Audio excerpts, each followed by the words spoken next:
श्री सच्चिदानंद सद्गुरु साईनाथ महाराज की जय।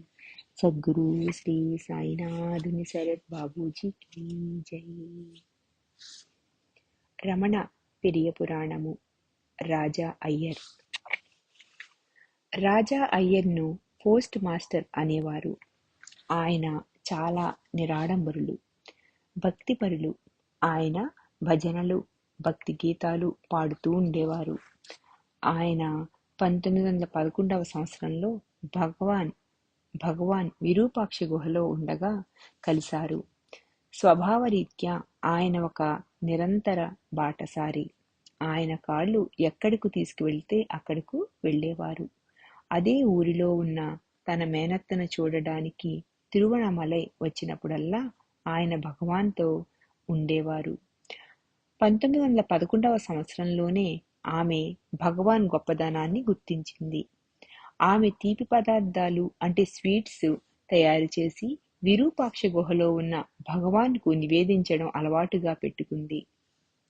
రాజా అయ్యర్ తిరువణమలైలో ఉన్నప్పుడు నేను ఈ పిండి వంటలను భగవాన్ వద్దకు తీసుకుని వెళ్తాను అనేవారు. అందుకని ఆమె ఆయన ద్వారా పిండి వంటలు పంపించేవారు. మొదటిసారి ఈ స్వీట్స్ తీసుకుని భగవాన్ వద్దకు వెళ్ళినప్పుడు ఆయన భగవాన్ బోధలను అర్థం చేసుకోలేకపోయారు. కానీ అక్కడ వాతావరణాన్ని ఇష్టపడేవారు. సాయంకాల సమయంలో విరూపాక్ష గుహలో స్నేహపూరితమైన వాతావరణము, సువాసనతో కూడిన అరుణగిరి గాలి, భగవాన్ నుండి ప్రసారమయ్యే నిశ్చలత వర్ణింపనలవి కానివి. నేను ఆ ప్రకృతి సౌందర్యంలో మునిగిపోయి ఆనందించేవాడిని.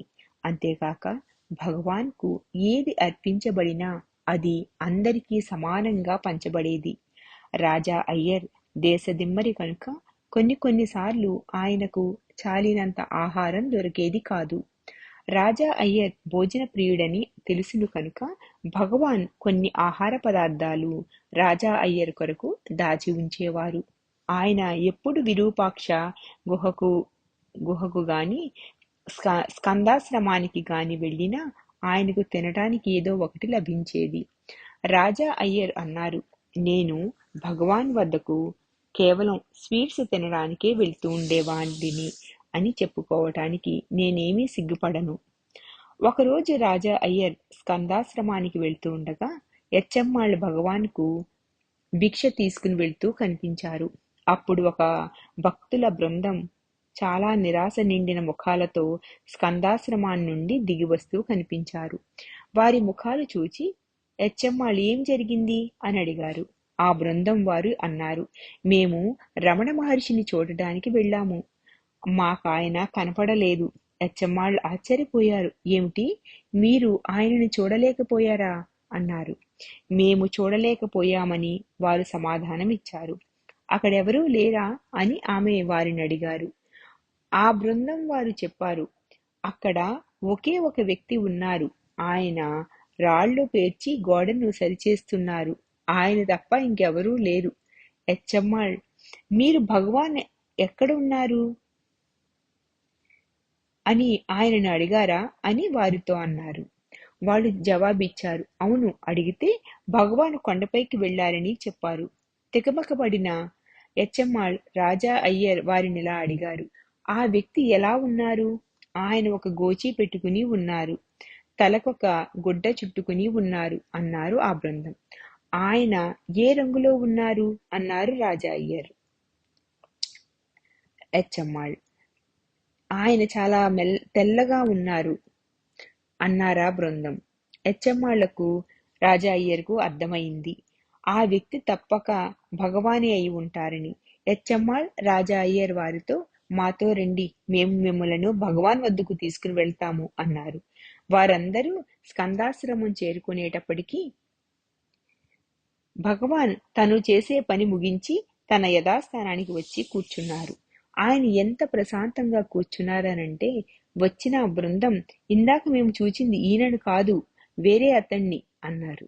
దీనికి భగవాన్ నవ్వారు. రాజా అయ్యర్ ఎదురుగానే ఎచ్చమ్మాళ్ భగవానుని ఇలా నిలదీశారు, భగవాన్, మీరు వాళ్లతో భగవాన్ కొండపైకి వెళ్లారని ఎందుకు చెప్పారు? వారు పాపం ఎంతో నిరాశకు గురయ్యారు. నేనే భగవానును అని నా నుదుటిన ఒక అట్ట తగిలించుకోమంటావా ఏమిటి? అని భగవాన్ అచ్చమ్మాళ్ను అడిగారు. ఇక్కడ గ్రహించవలసిన విషయం ఏమిటనంటే, ఆయన నేనే భగవానును అని అట్టను నుదుటిన తగిలించుకోమంటావా అని అడిగారంటే తనే భగవానును అని సూచించడమే. ఈ సంఘటన గూర్చి రాజా అయ్యర్ నాకు చెప్పినప్పుడు అది హాస్యంగానూ ఉంది, ప్రబోధాత్మకంగానూ ఉంది. 1927వ సంవత్సరంలో రాజా అయ్యర్ తిరుగుతూ రెడ్డిపాళయం అనే చిన్న పట్టణం చేరుకున్నారు. అప్పటికే భగవాన్ కొండ దిగి రమణాశ్రమానికి వచ్చేశారు. అప్పటిలో విద్యుత్ శక్తి అంటే కరెంటు లేదు కాబట్టి ఆయన భగవాన్ భక్తుల కొరకు ఒక పంకాను అంటే ఫ్యాను వంటిది ఏర్పాటు చేశారు.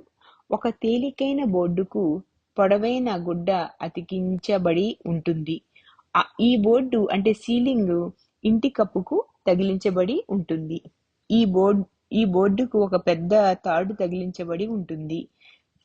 ఫ్యాన్కు తగిలించిన తాడు లాగగానే ఆ వస్త్రము చల్లటి గాలి తగిలేటట్టు చేస్తుంది.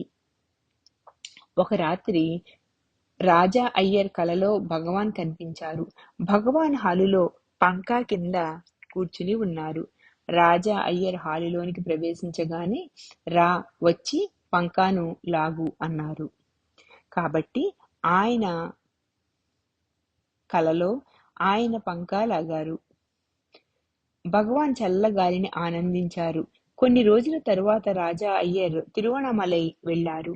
ఆయన భగవాన్ పాత హాలులో ప్రవేశించగానే అచ్చు తన కలలో కనిపించిన లాంటి పంకా కనిపించింది. ఆయన భగవాన్కు ప్రణమిల్లారు. భగవాన్ రా వెళ్ళి పంకాలాగు అన్నారు. రాజా అయ్యర్ భగవాన్ చెప్పిన పనిని చేశారు.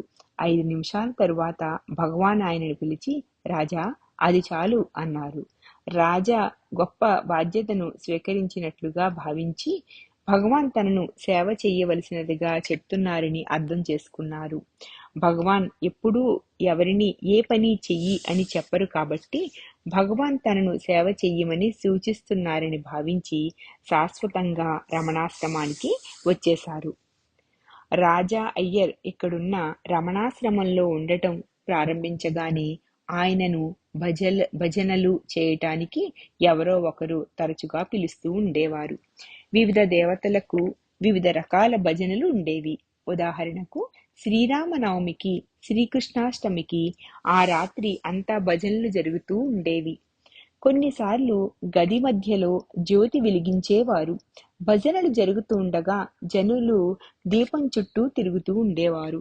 ఒకసారి శ్రీరామనవమికి భజన చేయటానికి రావాల్సిందిగా రాజా అయ్యర్ను ఆహ్వానించారు. రాజా అయ్యర్ భగవాన్కు ఆ విషయాన్ని తెలిపి, భగవాన్ వారు నన్ను పిలిచారు, నేనక్కడకు వెళ్ళవలసి ఉంటుంది అన్నారు. సాధారణంగా అడగగానే సమ్మతిస్తూ భగవాన్ తల ఊపేవారు. కానీ ఆ రోజు తల ఊపలేదు. సరిగా అప్పుడే చిన్నస్వామి హాలులోకి వచ్చి ఇలా అన్నారు. ఎవరో ఆశ్రమానికి డబ్బు పంపించి రమణాశ్రమంలో వాళ్ల గ్రామంలో జరిగేటట్లుగా శ్రీరామనవమి ఉత్సవం జరపవలసిందిగా ప్రత్యేకంగా అభ్యర్థించారు. భగవాన్ అప్పుడు రాజా అయ్యర్తో నువ్వు ఇచటనే ఉండి భజనలు నిర్వహించు అన్నారు. ఆ రోజు రాజా అయ్యర్ ఆశ్రమంలో భజన చేశారు. రాత్రి 7-8 గంటల పాటు భజనలు జరిగినవి. భజనలు పాడుతున్నప్పుడు రాజా అయ్యర్ తరచుగా పారవస్యానికి గురయ్యేవారు. భగవాన్ కూడా తనదైన విధానంలో భజనలతో ఆనందించారు. పాడటం ద్వారా గాని, నృత్యం చేయటం ద్వారా గాని భగవాన్ భజనలో పాల్గొనలేదు. కానీ తమిళంలో పైత్యం వాళ్ళందరూ పిచ్చివాళ్ళు అన్నారు. తరువాత ఇంకా ఇలా అన్నారు, ప్రతి ఒక్కరూ వాళ్ళలాగా పిచ్చివాళ్ళైతే ఎంత బావుండును. నాకు రాజా అయ్యర్ పాడటం, నృత్యం చేయటం చూసే అవకాశం దక్కింది. అదృష్టవశాత్తు అది చాలా అద్భుతంగా ఉంది. ఒకరోజు చిన్నస్వామి రాజా అయ్యర్తో నువ్వు ఇక్కడ ఏదో ఒక పని చేస్తే గాని ఆశ్రమంలో ఉండటానికి గాని తినడానికి గాని వీలు లేదు అన్నారు. రాజా అయ్యర్ వెళ్లి భగవాన్తో చిన్నస్వామి అన్న మాటలు చెప్పారు. రాజా, నువ్వు ఉదయాన్నే ఇడ్లీలు తయారు చేయవచ్చును కదా అన్నారు. రాజా అయ్యర్, భగవాన్, నాకు ఇడ్లీలు ఎలా చెయ్యాలో తెలియదు అన్నారు. భగవాన్, నేను చూపిస్తానులే అన్నారు. ఇడ్లీలు తయారు చేయటం అంత సులభమైన పనేమీ కాదు. ముందు రోజు బియ్యము, పప్పు నానబెట్టి రోట్లో వేసి రుబ్బాలి. ఆ రోజులలో మరలు లేవు. ఆ రోజు సాయంత్రం భగవాన్ రాజా అయ్యర్ను పిలిచి నేర్పించారు. నిజానికి ఆయనకు నేర్పడానికి గాను ఎన్నో రోజులు భగవానే అయ్యర్తో కలిసి పిండి రుబ్బేవారు. మర్నాడు ఉదయం రాజా అయ్యర్ భయపడుతూ భగవాన్తో అన్నారు. భగవాన్, నాకు ఇడ్లీలను ఆవిరిపై ఎలా ఉడికించాలో తెలియదు.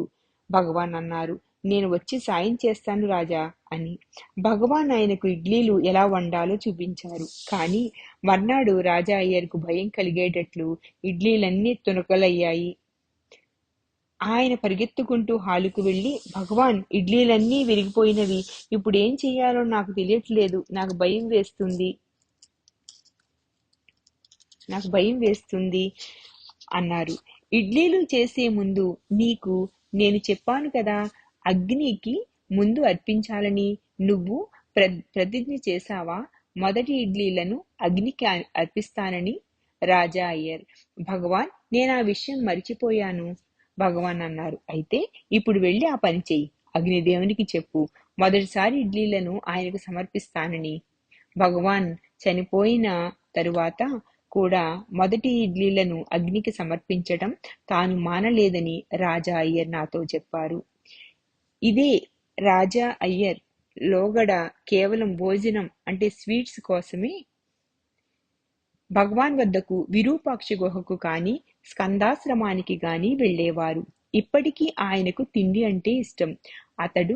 అతడు వంటగదిలోనికి వెళ్ళి ఏది కావలసి వస్తే అది తినేసేవాళ్ళు, వండినవైనా పచ్చివి అయినా. ఒకరోజు ఒక భక్తుడు భగవానుకి ఈ విధంగా ఫిర్యాదు చేశారు. భగవాన్, ఏమిటిదంతా? ఆయన హద్దు లేకుండా ఉంటున్నారు. ఏది తినాలనుకుంటే అది తినేస్తున్నారు. భగవాన్ నవ్వుతూ అన్నారు, ఏంటి మీరనేది? రాజా గురించేనా? భక్తుడు అన్నారు, అవును భగవాన్, అది ఆశ్రమ నియమాలకు విరుద్ధం కదా. భగవాన్ అన్నారు, నువ్వు ఖచ్చితంగా చెప్పగలవా? రాజా అయ్యర్ చేసేది తప్పు అని నువ్వు వివరంగా చెప్పగలవా? అవును అన్నారు భక్తుడు. నువ్వు కూడా వంటగదిలోకి వెళ్ళి తరచుగా ఎందుకు తినుటలేదు? భక్తుడు అన్నారు, లేదు భగవాన్, నేనలా చెయ్యలేను, నేను చెయ్యజాలను. భగవాన్ భక్తుడితో అన్నారు, అవును, అతను తరచుగా తింటున్నందుకు కాదు మీరు బాధపడేది, మీరు కూడా తరచుగా అలా తినలేకపోతున్నందుకు. ఈ విధంగా భగవాన్ ఆ భక్తునికి ఇతరులనే వారు లేరు అని బోధించారు. మనలోని లోపాలను బట్టే మనం ఇతరులపై అభిప్రాయాలను ఏర్పరచుకుంటాము. ఆ భక్తుడు చిన్నస్వామికి భయపడి తాను కోరుకున్నంత తినలేకపోయేవారు. అందుకని ఆయన రాజా అయ్యర్పై ఫిర్యాదు చేశారు. కానీ రాజా అయ్యర్కి చిన్నస్వామి అంటే భయం లేదు. కొన్ని సంవత్సరాల తరువాత రాజా అయ్యర్ నాతో చెప్పారు, చిన్నస్వామి ఎన్నిసార్లు తనను మందలించినా తాను ఆ పనిని మానలేదని. భగవాన్ అప్పుడు ఆ భక్తునితో అన్నారు, నిజానికి ఇతరులెవరూ లేరు. నీకు బయట కనిపించేదంతా నీలోని వాటి యొక్క ప్రతిబింబమే. నీ మనసే వీటినన్నింటినీ కల్పిస్తుంది. 1937లో రమణాశ్రమం పోస్టాఫీసు ప్రారంభించారు. రాజా అయ్యర్ను దానికి మొదటి పోస్ట్ మాస్టర్ను చేశారు. కొత్తల్లో భగవాన్ కూడా అక్కడ ఉండేవారు. రాజా అయ్యర్ భగవాన్ పట్ల ఎంత భక్తి కలిగి ఉండేవారంటే భగవాన్కు సార్కోమా వచ్చినప్పుడు ఆలయం నుండి కుంకుమ తెచ్చి ఇస్తే భగవాన్కు వ్యాధి నయమవుతుందనుకున్నారు ఆయన. ఇది కేవలం ఆయన ఒక్కరి నమ్మకమే కాదు, ఆ గ్రామ ప్రజలందరూ కూడా గాఢంగా నమ్మేవారు. అందుకని రాజా అయ్యర్ గుడికి వెళ్లి పూజ చేయించి భగవాన్ పేరుతో ప్రసాదాన్ని తీసుకుని ఆశ్రమానికి వెళ్లారు. కానీ డాక్టర్లు ఏ ఒక్కరిని భగవాన్ రూంలోనికి రానివ్వవద్దని గట్టిగా ఆంక్షలు పెట్టారు. డాక్టర్లతోనూ కొంతమంది ఇతరులతోనూ భగవాన్ గదిలో ఉన్నారు. రాజా అయ్యర్ తనలో తాను దుఃఖించారు. ఈ ప్రసాదాన్ని భగవాన్కి ఇవ్వలేకపోయాను. ఆయనే కనుక ఈ ప్రసాదం తీసుకుంటే ఆయనకు నయమవుతుంది. కొన్ని రోజుల తరువాత ఎవరో రాజా అయ్యర్ని పిలిచి భగవాన్ నిన్ను పిలుస్తున్నారు అన్నారు. ఆ పొట్లాన్ని ఎల్లవేళలా జేబులో పెట్టుకుని తిరుగుతున్న రాజా అయ్యర్ ఆశ్చర్యపోయారు. ఆయన భగవానుని చూచుటకు వెళ్ళగానే, రాజా, నువ్వు నాకేమైనా ఇవ్వాలనుకుంటున్నావా అన్నారు. రాజా అయ్యర్కు ప్రసాదం మాట గుర్తుకు వచ్చింది. భగవాన్, ఈ ప్రసాదాన్ని పచ్చయ్యమన్ కోవెల నుండి తెచ్చాను. భగవాన్, ఈ ప్రసాదాన్ని పచ్చయ్యమ్మన్ కోవెల నుండి తెచ్చాను. నేను మీకు నయమవ్వాలని పూజ చేయించాను. దయచేసి ఈ ప్రసాదం తీసుకోండి. భగవాన్ కొంత ప్రసాదాన్ని నుదుటికి రాసుకుని మిగిలిన దానిని అందరికీ ఇవ్వమని చెప్పారు. ఈ పచ్చయ్యమన్ చాలా శక్తివంతమైన దేవత. ఈ ప్రసాదానికి నిజమైన శక్తి ఉంటుంది. ప్రతి భక్తుడు భగవాన్కు తన యందు ప్రేమ ఉన్నదని అనుకుంటారని భగవాన్కు తెలుసు. ఆ ప్రేమను ఎలా వ్యక్తం చెయ్యాలో కూడా భగవాన్కు తెలుసు. రాజా అయ్యర్ ఆశ్రమానికి వచ్చిన పాశ్చాత్యులను జాగ్రత్తగా చూసుకునేవారు. అతను ఆ పనిని నిర్వహించే విధానాన్ని భగవాన్ మెచ్చుకునేవారు. నేను 1960లో ఆశ్రమానికి వచ్చినప్పటి నుండి 1972 వరకు పాశ్చాత్యుల ఎదుట ఎలా నడుచుకోవాలో, వారిని జాగ్రత్తగా ఎలా చూసుకోవాలో నాకు చెప్తూ ఉండేవారు. హ్యూగో మియర్, నేను రాజా అయ్యర్ మంచి భోజన ప్రియుడు కదా. చివరి రోజుల్లో చాలా బాధపడతారనుకున్నాము. కానీ ఒక అసాధారణ విషయం జరిగింది. తను చనిపోవటానికి వారం రోజుల ముందు ఆయన భోజనం మానేసి, చనిపోవటానికి 2 రోజుల ముందు కేవలం మంచినీరు మాత్రమే త్రాగుతానన్నారు. ఆయనకు ఏ జబ్బు లేదు. ఏ జబ్బు లేకుండా కేవలం వృద్ధాప్యంతో చనిపోయారు. నా స్వానుభవంలో కేవలం వృద్ధాప్యంలో మరణించిన వారిని 2 చూశాను. 2వ వారు సామా తాత. భగవాన్కు విరూపాక్ష గుహకు స్కందాశ్రమానికి అప్పుడప్పుడు భోజనం తెచ్చిన అదృష్టవంతుడు సామా తాత. తర్వాత ఆయన తన ఉద్యోగాన్ని వదిలేసి భగవాన్ తల్లికి వంటలో సాయం చేసేవారు. ఇప్పటి రమణాశ్రమంలో ఆయన శక్తి ఉన్నంత వరకు ఉదయం పూట పలహారం అంటే టిఫిన్ తయారు చేసేవారు. బాగా వృద్ధాప్యం వల్ల ఇక పని చేయలేని స్థితిలో ఆయనను ఆశ్రమం వదిలి వెళ్ళమన్నప్పుడు ఆయన హాలులోకి వెళ్లి విచారంగా కూర్చున్నారు. ఒక పరిచారకుడు శ్యామాతాత పరిస్థితిని భగవాన్ దృష్టికి తీసుకుని వచ్చారు. ఆ సమయంలో హాలులో ఒక ప్రభుత్వాధికారి ఉన్నారు. భగవాన్ ఆయన వైపు తిరిగి, 25 సంవత్సరాల పాటు పనిచేసిన వారికి పెన్షన్ ఇవ్వడం అనే పద్ధతి లేదా అని అడిగారు. ఆ సూచనను అర్థం చేసుకుని ఆ పరిచారకుడు ఆఫీసుకు పరిగెత్తుకుని వెళ్లి చిన్నస్వామికి ఆ విషయం చెప్పారు. చిన్నస్వామి హాలులోకి వచ్చి సామాతాతతో, మీరు ఇటుపై ఏ పని చేయనక్కర్లేదు. మీరు ఆశ్రమం విడిచి వెళ్ళనవసరం లేదు. బదులుగా మీరు ప్రశాంతంగా సంతోషంగా భగవాన్ సన్నిధిలో కాలం గడపండి అని అభ్యర్థించారు. 1960వ దశకంలో సామాతాత మరణశయ్యపై ఉన్నప్పుడు నేను ఎంతో భక్తితో సేవ చేశాను. ఆయనకు ఏ జబ్బు లేదు. ఆయన కేవలం వృద్ధాప్యంతో కరిగిపోతున్నారు. చివరి రోజున నన్ను శరీరాన్ని దహనం చెయ్యమని కోరారు. ఆయన నన్ను పిలిచి ఆశ్రమంలో చనిపోయిన సాధువులకు దహన సంస్కారాలు ఎలా చెయ్యాలో చెప్పారు. భగవాన్ చేత పెన్షన్ అంటే పింఛనిప్పించుకున్న ఈ మహనీయులతో ఈ విధమైన విషయాలలో నా సేవ ప్రారంభమైంది. భగవాన్ ఇచ్చిన పెన్షన్ వలన ఈయనకు భగవాన్ సన్నిధిలో జీవించడానికి, మరణించడానికి అవకాశం దొరికింది. రాజా అయ్యర్ మృతి చెందే రోజున నేను వెళ్లి ఆయన పాదాలను స్పృశించాను. నేను ఆయనను నన్ను ఆశీర్వదించమని కోరాను. లేదు, అది భగవాన్ చేయవలసిన పని. భగవాన్ ఇక్కడే ఉన్నారు, ఆయన ఆశీస్సులు తీసుకో. కానీ నేను పట్టుపట్టాను. నేను భగవాన్ ఆశీస్సులు తీసుకుంటాను, కానీ మీరు కూడా నన్ను ఆశీర్వదించాల్సిందే అన్నాను. అప్పుడు నేను రాజా అయ్యర్తో అన్నాను, రాజా అయ్యర్, మీకు నేను బాగా తెలుసు. నేను ఎప్పుడు నాకు చేతనైనంత మంచిగా చేస్తాను ఏ పనినైనా. మీకు ఏవైనా కోరికలుంటే చెప్పండి దయచేసి. నేను వాటిని తీరుస్తాను. నేను అలా చేస్తానని కూడా మీకు తెలుసును. రాజా అయ్యర్ జవాబిచ్చారు. గణేశన్, నాకు ఏ కోరికలు లేవు. నాకు అసలు ఆలోచనలే లేవు. నాకు ఏ ఆలోచన రావటం లేదు. చూడు, భగవాన్ ఇక్కడ ఉన్నారు. భగవాన్ ఇక్కడ ఉన్నారు. ఆయన చివరి మాటలు, భగవాన్ నన్ను పిలుస్తున్నారు. నేను నా స్నేహితునితో ఎప్పుడూ చెప్తూ ఉండేవాణ్ణి, భగవాన్ రాజా అయ్యర్ను పోస్ట్ ద్వారా తీసుకుని వెళ్ళలేదు, టెలిగ్రామ్ ద్వారా తీసుకెళ్లారు. శ్రీ సచ్చిదానంద సద్గురు సాయినాథ్ మహారాజ్ की जय. सद्गुरु श्री साईनाथ शरद बाबू जी की जय.